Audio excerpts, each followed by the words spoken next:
Hello and welcome everyone joining today's Stronger Together investor call with Transocean and Valaris. At this time, all participants are in a listen-only mode. Later, you will have an opportunity to ask questions during the question and answer session. To register to ask a question at any time, please press star 1 on your telephone keypad. Please note this call is being recorded and we are standing by should you need any assistance. It is now my pleasure to turn the meeting over to David Kennington, Vice President and Treasurer at Transocean. Thank you, Brittany, and good morning, everyone. Welcome to our conference call to discuss today's exciting combination of Transocean and Valaris. Leading today's call will be Transocean President and CEO Keelan Adamson and Valaris President and CEO Anton Dibowitz. In addition to the information contained in our press release, the 8-K filed this morning, and the remarks that we shared on this call, we'd like to direct you to the investor presentation available on both companies' websites that contains more details of the transaction. Following our prepared comments, we will take your questions. Please limit your inquiries to one question and one follow-up, as this will allow us to hear from more participants. Before we begin, I'd like to remind everyone that today's call will include forward-looking statements which are subject to risks and uncertainties that could cause actual results to differ materially. Please refer to our news release and SEC filings for more information. With that, I'll hand the call over to Transocean CEO Keelan Adamson. Good morning, and thanks everyone for dialing in. I'm joined this morning by Valaris CEO Anton Dibowitz and other members of our management teams. We look forward to taking your questions following prepared remarks. Here's a quick snapshot of what we will cover today. First is deal rationale. This transformational combination creates significant value for shareholders and customers. Together, we will be a much stronger company as we advance our strategic priorities. Next, Anton will discuss how Valaris' quality rig portfolio complements ours and the flexibility the combined company will provide our customers. And lastly, I'll conclude with an overview of expected transaction synergies and how they strengthen our ongoing cost reduction efforts. So let's get started. We believe that the combination of Transocean and Valaris will have significant benefits for shareholders and customers. It's also very well timed. We agree with the broadly held view that we are at the beginning of a multi-year upcycle in offshore drilling. Our best-in-class fleet, people, and customer service will clearly differentiate us from our peers. Customers will benefit from an enhanced offering of high-specification drill ships and semi-submersibles, as well as a modern jackup fleet. Our harsh environment rig portfolio is expanded, and the Arrow JV will allow us to re-establish a valued relationship with Saudi Aramco. Our reach will be extended across new and attractive geographies. Our combined people, processes, and assets will enable our customers to achieve better project delivery and economics. Importantly, we see this as a highly strategic and well-timed acquisition that will deliver substantial value as we head into what we believe is a multi-year upcycle in offshore drilling. The implied premium in the transaction is about 10 to 20% over a 60 to 90-day period. We have identified deal-related cost synergies of more than $200 million in this all-stock transaction. Together, we will be a leaner, more profitable enterprise. Note that these savings are in addition to Transocean's ongoing cost reduction efforts. For the past century, Transocean has led the drilling industry into new frontiers, expanding operating capabilities in the deepest waters and harshest environments. We will continue to deploy innovation and leading-edge technology to make our business even safer, more reliable, and focused on exceeding customer expectations. The transaction enhances our role as an industry pacesetter, supporting customers in their mission to efficiently develop resources around the world.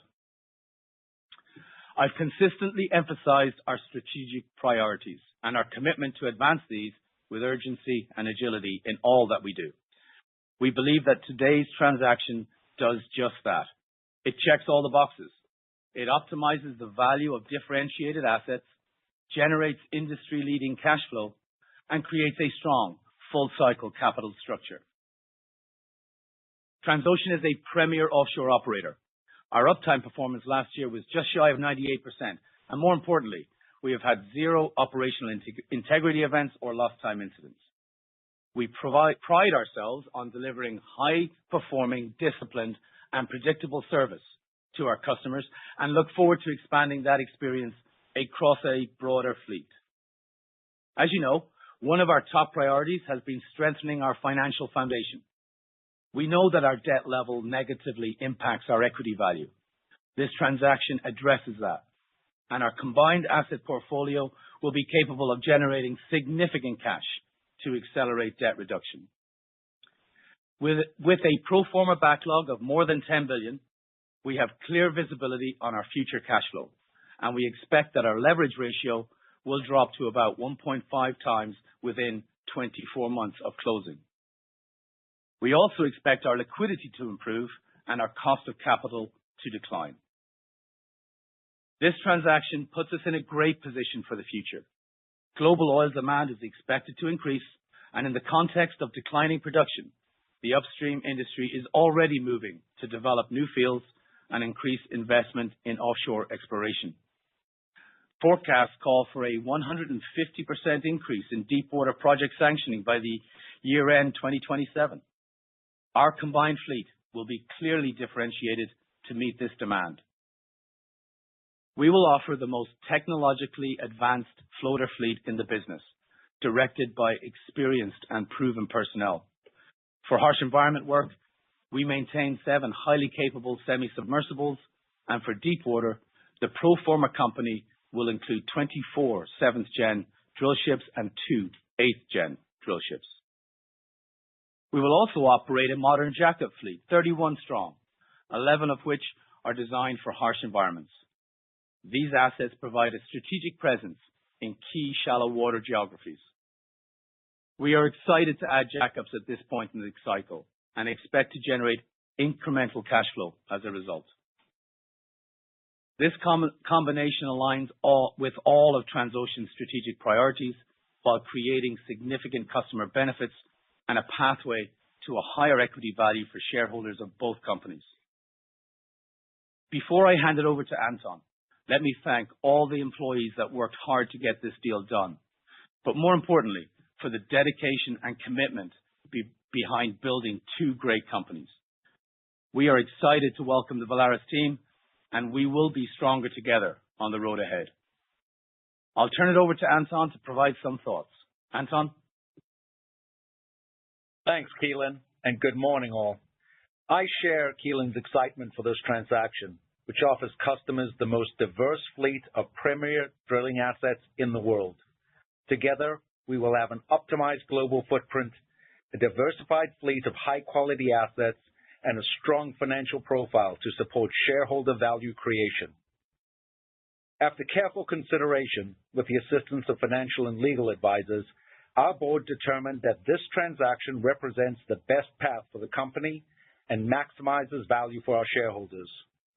We are excited to reach an agreement that delivers meaningful value for Valaris shareholders, who will benefit from their share of the synergies and have the opportunity to participate in the compelling and significant future upside potential of the combined company. Like Transocean, our culture is aligned around safety and customer service. Together, we join 2 great cultures and create the best fleet in the business, bar none. Keelan and his team are incredibly capable operators with a strong track record of value creation. Our confidence in the future of the combined company is underpinned by our aligned values and shared operating vision. I would like to thank our incredible employees for their safe and hard work every day, as well as our customers around the world. I'm excited about the transaction and committed to ensuring the combined company is set up for success in this next chapter. I'll turn the call back to Keelan. Thanks, Anton. Let me quickly hit the synergies before summarizing the key takeaways of this transaction. Transocean has been on a mission to safely lower costs. This is good for shareholders, and it's good for our customers. Prior to today's announcement, we had already reduced our cost structure by about $100 million and are on track to deliver another $150 million in savings in 2026. With Valaris, we've identified more than $200 million in annual deal-related synergies, When capitalized, this is expected to add more than $1.5 billion of value, equal to roughly 15% of our combined market cap. In closing, the merits of this transaction are clear. The transaction benefits customers and shareholders by creating a leading company well-positioned for the upcycle in the offshore drilling business. Following close, the transaction will be accretive to free cash flow and earnings on a per-share basis. It complements our ongoing cost-saving initiatives, and it establishes a significant backlog at $10 billion, with attendant cash flow visibility to accelerate our debt reduction and strengthen our capital structure. We are focused on closing this transaction in the second half of 2026 and will immediately go to work to add value. This concludes our prepared remarks. We look forward to your questions. David? Okay, thank you, Keelan. We'll now open up the conference line for questions. Thank you. If you'd like to ask a question, press star 1 on your keypad. To leave the queue at any time, press star 2. Once again, that's star 1 to ask a question. And our first question comes from Eddie Kim with Barclays. Please go ahead. Your line is now open. Hi, good morning. Keelan and Anton, congratulations on this deal. I think a lot of people have been waiting for one final large M&A in the offshore drilling space, but I don't think Transocean acquiring Valaris was really on many people's radar. First, could you provide some background on how the transaction came together? And Keelan, specifically for you, Transocean became a pure-play deepwater driller when you sold your jackup fleet way back in 2017. Now you're acquiring a large fleet of jackups. Is now the right time to get back into the shallow water drilling market, or is there maybe a thought to potentially part ways with that part of the fleet sometime in the future? Any thoughts there would be great. Eddie, wasn't expecting that question at all. Thanks very much. Yeah, we're I think trying to consolidate in this business has been difficult for a while, and we've been watching, our customers manage to achieve that, and some parts of the supply chain as well. And so this was a great opportunity to put the right transaction at the right time with the right companies together. So we're really excited about the opportunity that's ahead of us here and the potential of the combination. I would say to you that the fleets of Valaris complement our fleet greatly. We're building a driller that is able to address any requirements in all water depths across the world. And we're really excited about that. We're building some scale. We're being able to position ourselves for this upcoming upcycle where the CapEx spend is going to increase across all sectors. And I really think the opportunity that's provided by the jackup fleet allows us to add more incremental cash to our business. So for us, it's all about ensuring that we can build a high quality asset base, that we can deliver outstanding performance to our customers, generate industry leading cash flow, and deliver our balance sheet. Got it. Great. Thanks for that color. My follow-up is just on the regulatory environment as it relates to M&A. Is there any region where you'd anticipate some challenges in getting the deal over the finish line? Your primary kind of region of overlap is in Brazil, but even that doesn't look too bad in the context of how many rigs are drilling in the country right now. Just any thoughts on regulatory environment would be great. Eddie, we've obviously done a comprehensive review of any potential regulatory issues, and we're very confident that there are none that are presented with this transaction. Understood. Great to hear. Congrats on the deal again. Thanks. I'll turn it back. Thanks, Eddie. Thank you. We'll move to Scott Gruber with Citi. Please go ahead. Your line is open. Yes, good morning. I'll echo the congrats on the deal to both teams. I have a question on the targeted leverage ratio and comfort in returning cash to shareholders. You mentioned a targeted ratio of about 1.5 times within 24 months. Is that the ratio where you would feel comfortable to begin returning cash to shareholders? And how do you think about the right leverage ratio longer term? Yeah, thanks for the question. I think we've been pretty consistent in our message with respect to our strategic priorities, which is to delever our capital structure, our balance sheet, as fast and as we can. And that will continue to be our main priority, especially with this transaction. This transaction obviously provides a huge opportunity for us to accelerate that process. And once we get to the right levels, we'll evaluate every option that's available to us at that time. Great. That was it for me. Thank you. And congrats again. Thank you. Thank you. We'll move to Doug Becker with Capital One. Please go ahead. Your line is open. Thank you. Sticking with the deleveraging theme, what are the key assumptions beyond executing on the $10 billion of pro forma backlog to get to about 1.5 times that leverage as the target is? I think when you look at our contract coverage across our combined fleets, we have a lot of that contract coverage in place to deliver that cash flow, to generate us and to deliver us to a 1.5 times. So we're very comfortable with that coverage that's going to generate that cash flow. So no heroic assumptions on recontracting. So encouraging. And then on the synergies, I really liked how you framed the present values, about 15% of pro forma market cap. What are the costs associated with realizing those savings, and just any color on how much is going to be OpEx versus CapEx?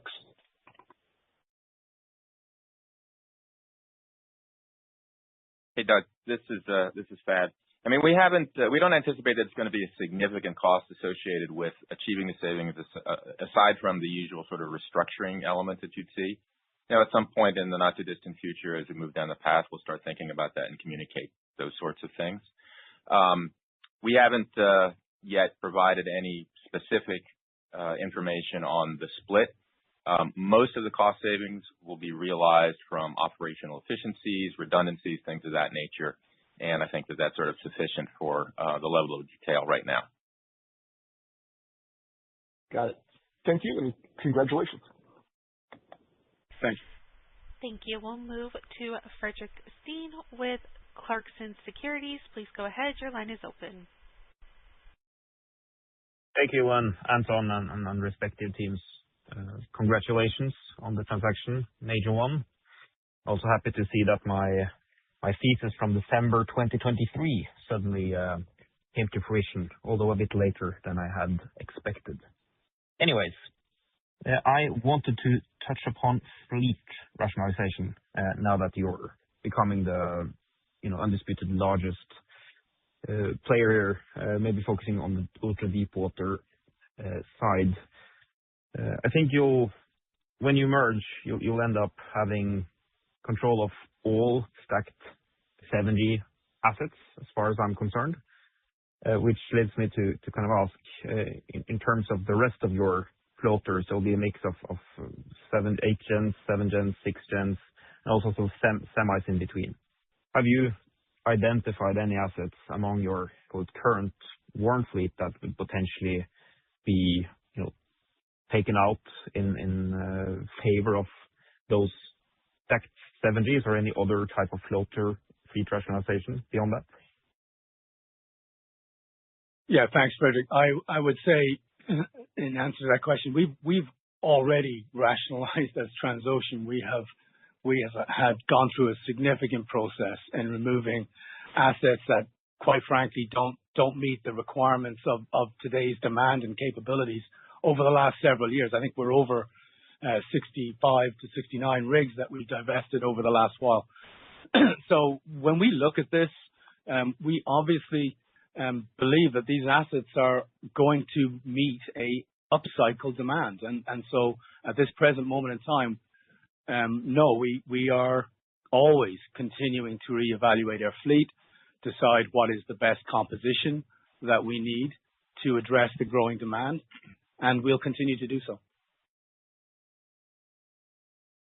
Perfect. Thank you. And just one, I guess this goes to Thad on shareholder returns. While the deleveraging is the priority currently, what pro forma this exercise, what would be, the strict limitations on when you can return cash to shareholders? I guess it's, 3.5 times under your current structure. Anything else to consider just as we, think about how cash generated in 26 or not necessarily 26 and 27, but 2028 and beyond is going to be used? Yeah, so I'd suggest that that's the current limitation. And certainly as we progress this, planning for this transaction closing later this year, we'll also be progressing any sort of capital restructuring that we may do. So while that is a threshold that exists currently, it could be very different, sort of giving the size and scope and heft that this additional fleet brings to the picture. So, generally speaking, I would suggest that we would be in a position to start discussing the potential return capital to shareholders, after the transaction closes, keeping in mind, of course, that the key priority here is deleveraging. This is a cyclical industry, capital intensive. And, even at a debt metric of 3.5 times, there's still an awful lot of gross debt that needs to be addressed. All right. That's very helpful. Then I congratulate you all again, and thank you for taking my questions. Thank you. Thank you. We'll move to Greg Lewis with BTIG. Please go ahead. Your line is open. Yes. Hey, thank you, and good morning. And hey, congrats on the deal to both sides. I know this was a long time coming. Thad, just since you mentioned the goal of deleveraging, I guess aggressively. Obviously a quick way to do that is to sell rigs. I don't know how much appetite there is, and on the footer side, we don't see a lot of transactions, but on the jackup side, there is.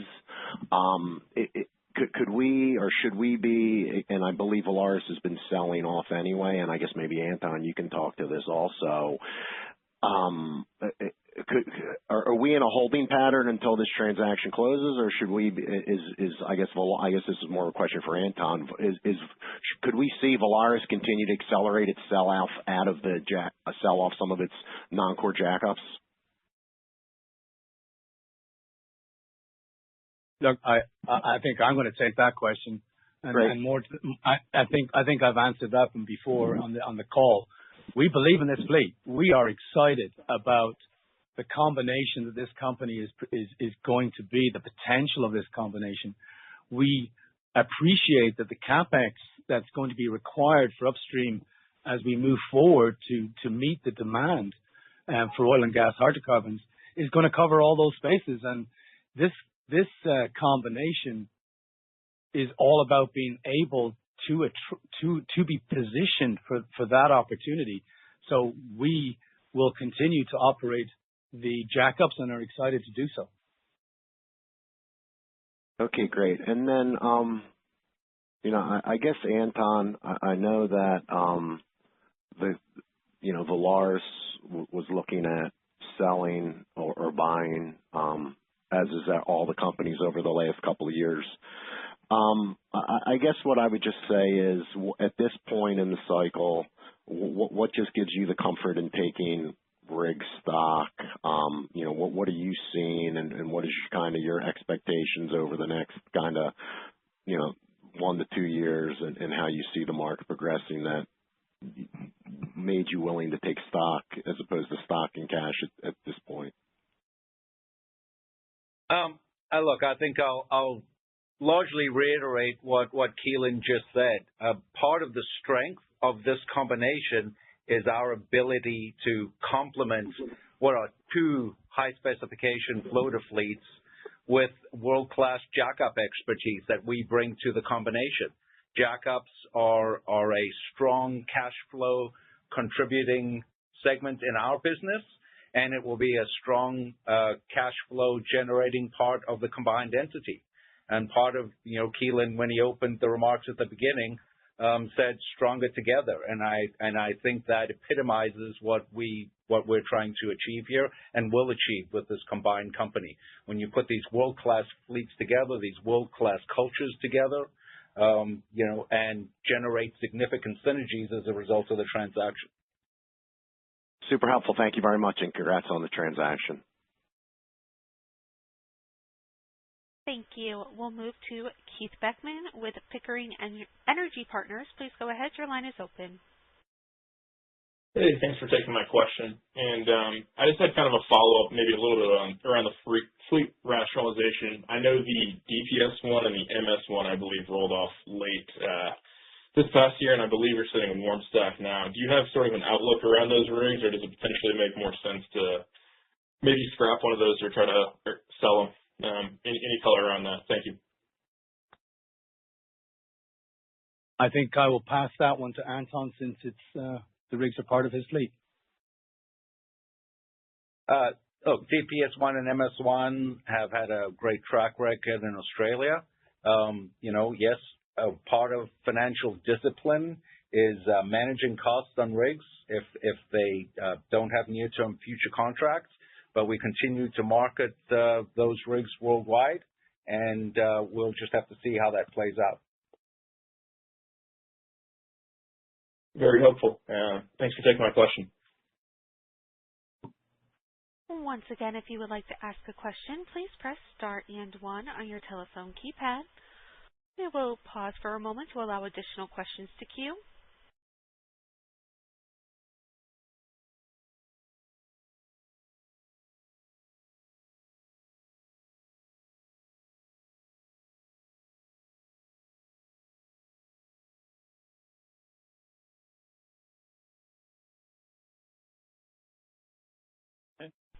And once again, that is star and 1 if you would like to ask a question. And we'll take our next question from Dalton Willett with Shamrock Capital Partners. Please go ahead. Your line is open. Hey, guys. Thanks for taking my call. Just a quick question on the jackup fleet.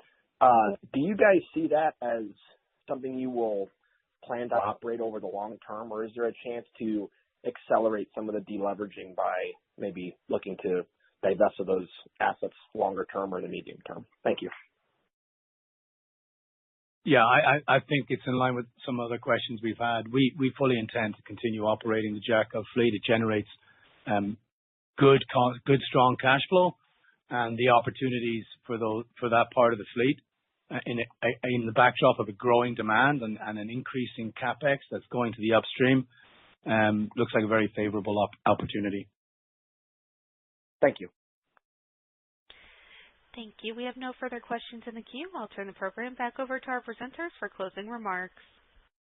Okay, thanks. We'd like to thank everyone for joining our call today, and we invite you to follow up with both companies' investor relations contacts for any additional inquiries. We look forward to speaking with you again in a couple weeks at our earnings call, and with that, we'll end our call. Thank you. This brings us to the end of today's meeting. We appreciate your time and participation. You may now disconnect.